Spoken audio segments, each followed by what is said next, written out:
রবের সঙ্গে সম্পর্ক শেষ হয়ে গেছে, রব আমাদের সঙ্গে নাই।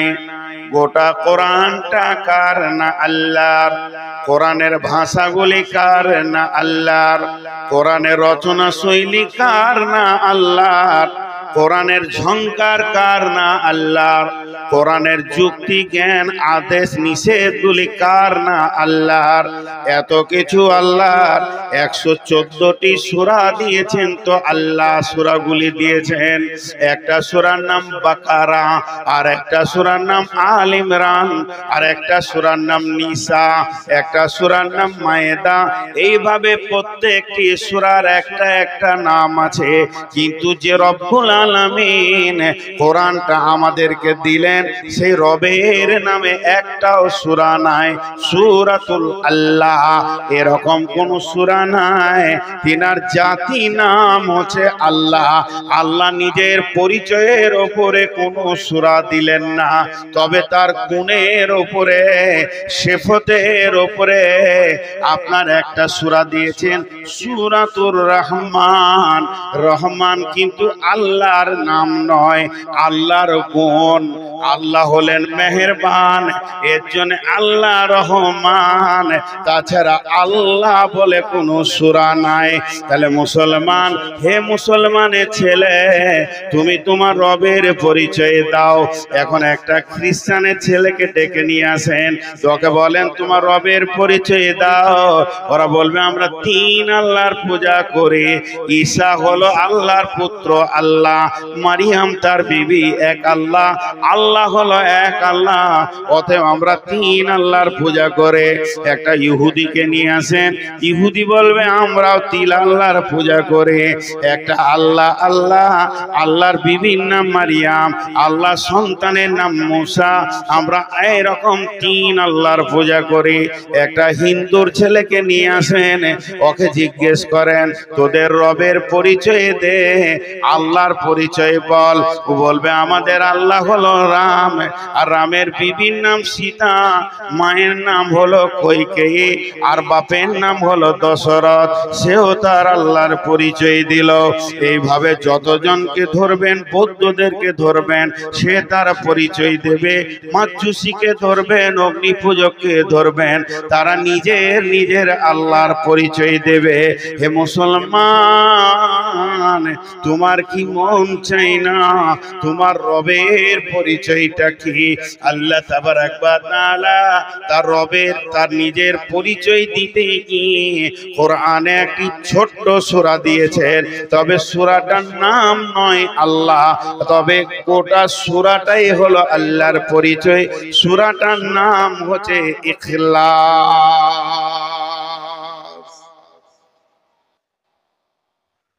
এখানে একটা আশ্চর্য লাগে। আশ্চর্য কি লাগে? আশরাফুলের মেয়ে রুকসুনা, বয়স 4, ছোট্ট বাচ্চা, আহা হারিয়ে গেছে। ছোট্ট 4 বছরের একটা মেয়েকে কোথাও কাঁদতে দেখলে, ঘুমাতে দেখলে, অপরিচিত হলে স্টেজে পাঠিয়ে দেন, কিংবা আশরাফুল ভাইয়ের মেয়ে তার বাড়িতে পৌঁছিয়ে দেন। হারিয়ে দেখেন এই জায়গার কথাটা কেমন। কুল হু আল্লাহু আহাদ, ইখলাস শব্দটা নাই, ধ্যানের সঙ্গে শুনেন। আল্লাহুস সামাদ, লাম ইয়ালিদ ওয়া লাম ইউলাদ ওয়া লাম ইয়াকুল লাহু কুফুয়ান আহাদ। ইখলাস শব্দটাই। তো ইখলাস কেন এই সূরাটার নাম হলো? ইখলাস শব্দের অর্থ কি? বিশুদ্ধ। বিশুদ্ধ, যার মধ্যে কোনো নোংরামি নাই, তিল পরিমাণ, সরিষা পরিমাণ। তাহলে আপনার দিল যতক্ষণ পর্যন্ত বিশুদ্ধ না হবে, সেই রকম পবিত্র সত্তাকে আপনার পরিচয় হওয়াটাও মুশকিল হবে। এই জন্য এর নাম ইখলাস। তিনি কি বলছেন? তিনি বলছেন, হে নবী তুমি আমার পরিচয় দাও, আমার গোলামদেরকে বলো হু আল্লাহু আহাদ, ওই আল্লাহ এক, ওই আল্লাহ এক। তিনি ওয়াহদাহু লা শারীক সুবহানাহু ওয়া তাআলা আম্মা ইউশরিকুন। ওই আল্লাহ হলেন পবিত্র, যার মধ্যে অনুপরিমাণ নাপাকের কিছু নাই এবং তিনার কোনো দ্বিতীয় নাই, সাহায্যকারী প্রয়োজন নাই। আল্লাহুস সামাদ, আল্লাহ কারো নিয়াস নয়, কারো মুখাপেক্ষী নয়। আল্লাহ হলেন বেনিয়াস, আল্লাহ কারো অপেক্ষা করে না, কারো সাহায্যের অপেক্ষাও করে না, কারো দিকে তিনি তাকিয়ে নাই। সারা বিশ্ব যদি আল্লাহকে সাজদা করে তো আল্লাহ আল্লাহ, সারা বিশ্ব যদি আল্লাহর বিরুদ্ধে চলে যায় তো আল্লাহ আল্লাহ। আল্লাহর ইজ্জতকে সাজদা করে কমানো বাড়ানো যাবে না, বিধাই তিনি হলেন আল্লাহুস সামাদ। আল্লাহ কাউকে তাওয়াক্কা করে না, লাম ইয়ালিদ ওয়া লাম ইউলাদ, তিনার জনক কেউ নয়, তিনিও কারো জনক নন। তার মানে বাচ্চা তৈরি করার ব্যাপারে যত রকম প্রসেসিং আছে সেই দিক থেকে তিনি পাক। তিনার আব্বা কেউ নাই, তিনিও কারো আব্বা নন। ওয়ালাম ইয়াকুল্লাহু কুফুয়ান আহাদ। এই সারা বিশ্বটাকে ঘুরে দেখেন, আমার রবের মতো আর কেউ নাই, তার মিসাল কাউকে দেওয়া যাবে না। এই লোকটা আল্লাহর মতো, এই মানুষটা আল্লাহর মতো। আল্লাহর মিসাল আল্লাহ নিজেই, আল্লাহ আল্লাহর মতো। কামিসলি সে, কোনো জিনিসের সঙ্গে তাকে তুলনা করা যাবে না।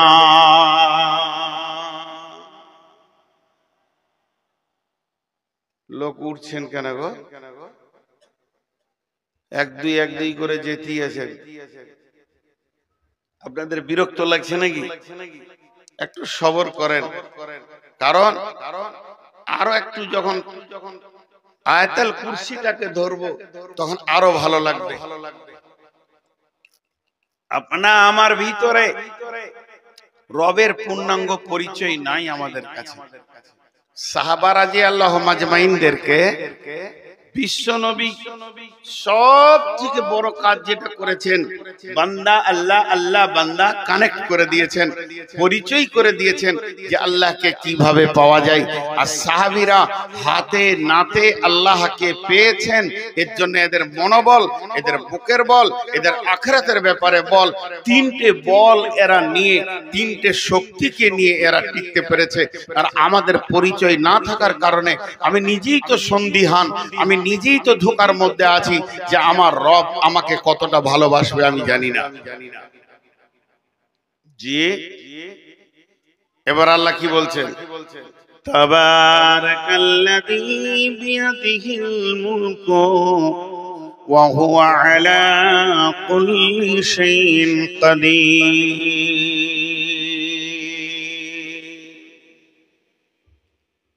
আরেকবার বলছে, যদিও ছোট্ট একটি আয়াত, শুধু যদি আয়াতটা ব্যাখ্যা করা যায় 2 ঘন্টা ব্যাখ্যা করা যাবে।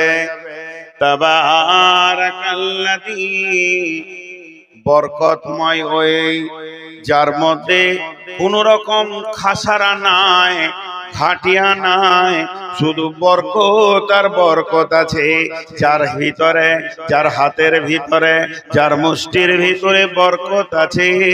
বিয়াদিহিল মুলকু, তারই হাতের ভিতরে দুনিয়াটা আছে। তিনি দুনিয়াকে কন্ট্রোল করছেন একাই, তিনি সমস্ত পৃথিবীকে একাই কন্ট্রোল করছে। তিনি কত বড় দুনিয়া কন্ট্রোল করছে একাই। বিয়াদিহিল মুলকু ওয়া হুয়া আলা কুল্লি শাইইন কাদির, তিনি হলেন সমস্ত জিনিসের উপরে ক্ষমতাবান। তিনার কুদরতের কথা প্রশংসা করতে গিয়ে আমি আলহামদু সূরার যেটা তাফসীর করেছি, সূরা ফাতিহা তাফসীর, ওটা দেখে নেবেন। এখন একটা নতুন ওই সিস্টেমের বলছি। আল্লাহ কসম খাচ্ছেন, দেখেন কটা। ওয়াস-সামাই ওয়াত-তারিক ওয়া মা আদরাকা মাত-তারিক আন-নাজমুস সাকিব ইন কুল্লু নাফসিন লাম্মা আলাইহা হাফিজ। আর যাচ্ছি না, শুধু এই কটার ব্যাখ্যা। আল্লাহ আসমানের কসম খেলেন, সৌরজগতে আমাদের ব্রেন গুলোকে আল্লাহ নিয়ে গেলেন। নিয়ে যাওয়ার পর বলছে, আমি আসমানের কসম খেয়েছি এবং রাত্রিতে যে আসা যাওয়া করে তার ব্যাপারে কসম খেয়েছি। হে নবী, তুমি জানো কি তোমাকে কেউ কিছু বলেছে কি? ওমা আদরাকা মাত তারিক, সেই গভীর রাত্রিতে যে আসা যাওয়া করে সে কে? তার ব্যাপারে তোমার জানা আছে কি? আল্লাহ নবী বলছেন, নবী হে, আমি যার কথা বলছি সেটা হচ্ছে আন-নাজমুস সাকিব, সেটা হলো প্রজ্বলিত উজ্জ্বল নক্ষত্র। তারার উপরে আল্লাহ কসম খেলেন, এতগুলি তারা, কতগুলি তারা আছে এই তারাকে গুণে শেষ করা যাবে না। বিজ্ঞানীরা বলছেন ছায়াপথের ভিতরে কয়েকটা ব্ল্যাক হোল আছে। আমার ধারণা ছিল একটা আছে। ব্ল্যাক হোল বলতে গহ্বর অন্ধকার কালো গর্ত আছে। একটা তারা কত বড়? পৃথিবী থেকে 13 লক্ষ গুণ বড় সূর্য, এবং সূর্য থেকে 100-200 কোটি গুণ বড় হলো এক একটি তারা। সেই তারাগুলো প্রজ্বলিত ভাবে আসা যাওয়া করে, এবং কতগুলি তারা আছে? 5,500 তারা আছে। না, কয়েক কোটি, কয়েকশো কোটি তারা আছে শুধু গ্যালাক্সির ভিতরে। গ্যালাক্সির বাইরে যেগুলো আছে সেগুলো তো এখন সম্ভবত বাইরে রয়েছে। এবার আলোকবর্ষ কাকে বলে? 1 সেকেন্ডে একটা আলো, সূর্য আলো দৌড়তে থাকে 3 লক্ষ কিলোমিটার। তাহলে 1 সেকেন্ডে যদি 3 লক্ষ কিলোমিটার যায়, মিনিটে কত যাবে? মিনিটে যদি কত যায়, ঘন্টায় কত যাবে? ঘন্টায় যত যাবে, দিনে কত যাবে? দিনে যদি এত যায়, তাহলে 24 ঘন্টায় কত যাবে? তাহলে 24 ঘন্টা যা যাবে ওটাকে 1 বছর দিয়ে গুণ করলে 365 দিনে কতটা রাস্তা হবে? এতটা দ্রুত গতিতে ওই তারার আলো দৌড়তে দৌড়তে পৃথিবীর দিকে আসছে। আমার রব বলছেন তাদের আলো এখনো পর্যন্ত পৃথিবীতে পৌঁছায়নি। এবং এই যে গহ্বর কালো অন্ধকার রয়েছে গ্যালাক্সির ভিতরে, এরা প্রতি সেকেন্ডে কয়েক কোটি তারাকে গিলে ফেলে নিচ্ছে। তাহলে গর্তটা কত বড়? আমার রব বলছেন পৃথিবীতে খুব বেশি আপনি আমি হিসাব করেছি 750 থেকে 800-900 কোটি মানুষ আছে, এর বেশি হব না। কিন্তু গ্যালাক্সির ভিতরে কয়েকশো কোটি তারা রয়েছে। এই তারাগুলোকে তাদের নিয়ন্ত্রক কে? বিয়াদিহিল মুলকু ওয়া হুয়া আলা কুল্লি শাইইন কাদির। প্রত্যেকটি তারাকে তার কক্ষপথে গতিশীল করে দেওয়া হয়েছে। সে যেদিন কিয়ামতের দিন ধ্বংস হবে ওই দিন পর্যন্ত তার কক্ষপথে গতিশীল রয়েছে। এবার সৌরজগৎ থেকে আল্লাহ হঠাৎ করে মানব জগতে চলে এলেন। ইন কুল্লু নাফসিন লাম্মা আলাইহা হাফিজ। সৌরজগতের কথা বলতে বলতে এই মহফিলেই চলে এলেন আল্লাহ। আসার পর আমাদেরকে বলছে তোদের প্রত্যেকটি আত্মার পেছনে আমার একদম সূক্ষ্ম দৃষ্টি রয়েছে, আমি নিয়ন্ত্রক রেখেছি এবং তোদেরকে পরিলক্ষণ করছে। যে মাবুদ এত কিছু করতে পারেন ওই মাবুদকে তোকে পরিলক্ষণ করছে না।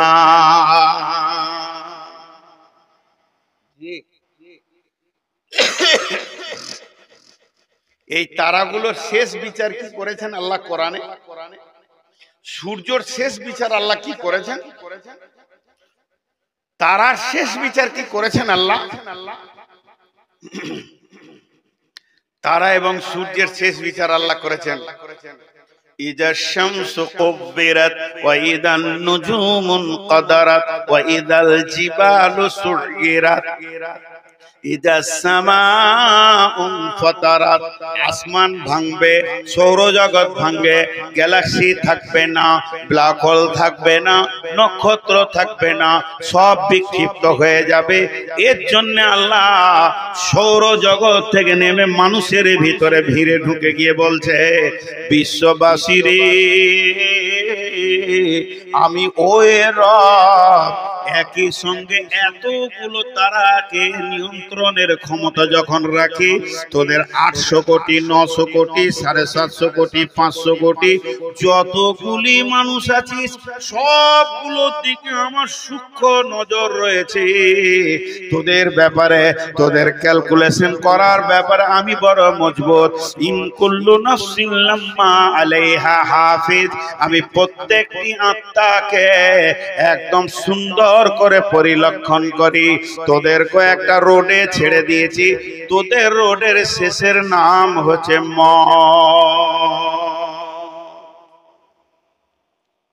আপনারা জালসায় এসছেন, আমি এসেছি 150 কিলোমিটার 200 কিলোমিটার দূরে থেকে, আপনারা এসেছেন 150-200 গজ দূরে থেকে, 1.5-2 কিলোমিটার দূরে থেকে। যে যতটাই রাস্তা হেঁটেছি, আল্লাহ বলছে এটা আমি গতিশীল কক্ষপথে, যেমন তারা সূর্য দৌড়ছে ওই রকম রাস্তায় ছেড়ে দিয়েছি। তোরা দৌড়তে দৌড়তে একদিন কবরে গিয়ে পৌঁছাবি। তার মানে আমার 100টা পা যদি এই মসজিদ থেকে এই মঞ্চে আসতে 100টা পা লেগেছে কি 200টা পা লেগেছে, যতটাই পা আমি ফেলেছি, আমার ধারণা আমার মঞ্চ কাছে আসছে, আমি স্টেজের দিকে কাছেই যাচ্ছি, স্টেজ কাছে আসছে। আর আমার রব বলছে স্টেজ নয়, তোর কবর কাছালো 200। আমার পরিচয় জানে। শুধু সৌরজগৎ নিয়ে সময় কাটাতে গেলে অনেক কথা আসবে। এক বিজ্ঞানী ওই মোটামুটি 65-70টা নক্ষত্র তৈরি করেছিলেন একটা হলের ভিতরে। একটা নাম দিয়েছে বুধ, প্লুটো, নেপচুন গ্রহ, শুক্র গ্রহ, এই নানা রকম নাম দিয়েছে, এবং সেগুলো রিমোট দিয়ে উনি কন্ট্রোল করছিলেন। নাস্তিক, আল্লাহ নাই, পাক্কা নাস্তিক। এরকম করে কম্পিউটার রিমোট দিয়ে সব একে সাঁ করে ঘোরাচ্ছে, ওকে সাঁ করে ঘোরাচ্ছে। ও বলতে চাইছে আল্লাহ বলে কিছু নাই, আমরাই পারবো। 10 মিনিটও চলেনি, দুটা টক্কর লেগে গেল। যেই লেগে গেল তো বোমের মতো দুম করে ফুটে গেল। যেই ফুটে গেল, সঙ্গে সঙ্গে সাজদায় পড়ে গিয়ে বলছে, হে আমার রব, আমি এতদিন নাস্তিক ছিলাম, এখন আমি বলছি আশহাদু আল্লাহ ইলাহা ইল্লাল্লাহু ওয়া আশহাদু আন্না মুহাম্মাদান আবদুহু ওয়া রাসূলুহু। যেদিন থেকে আসমান জমিন সৃষ্টি হয়েছে, এতগুলো গ্রহ নক্ষত্র তারা নিজের কক্ষপথে কেউ 1000 কিলোমিটার গতিতে, কেউ 1500, কেউ 500 কিলোমিটার গতিতে, দ্রুত গতিতে ঘুরছে। তারপরে আজও পর্যন্ত একটা নক্ষত্র আর একটাকে টকরাও দেয়নি। হে মাবুদ, তুমি কত বড় নিয়ন্ত্রক, এ বিশ্বকে তুমি নিয়ন্ত্রণ করো। আল্লাহ তাবারাকাল্লাযী বিয়াদিহিল মুলকু ওয়া হুয়া আলা কুল্লি শাইইন কাদির।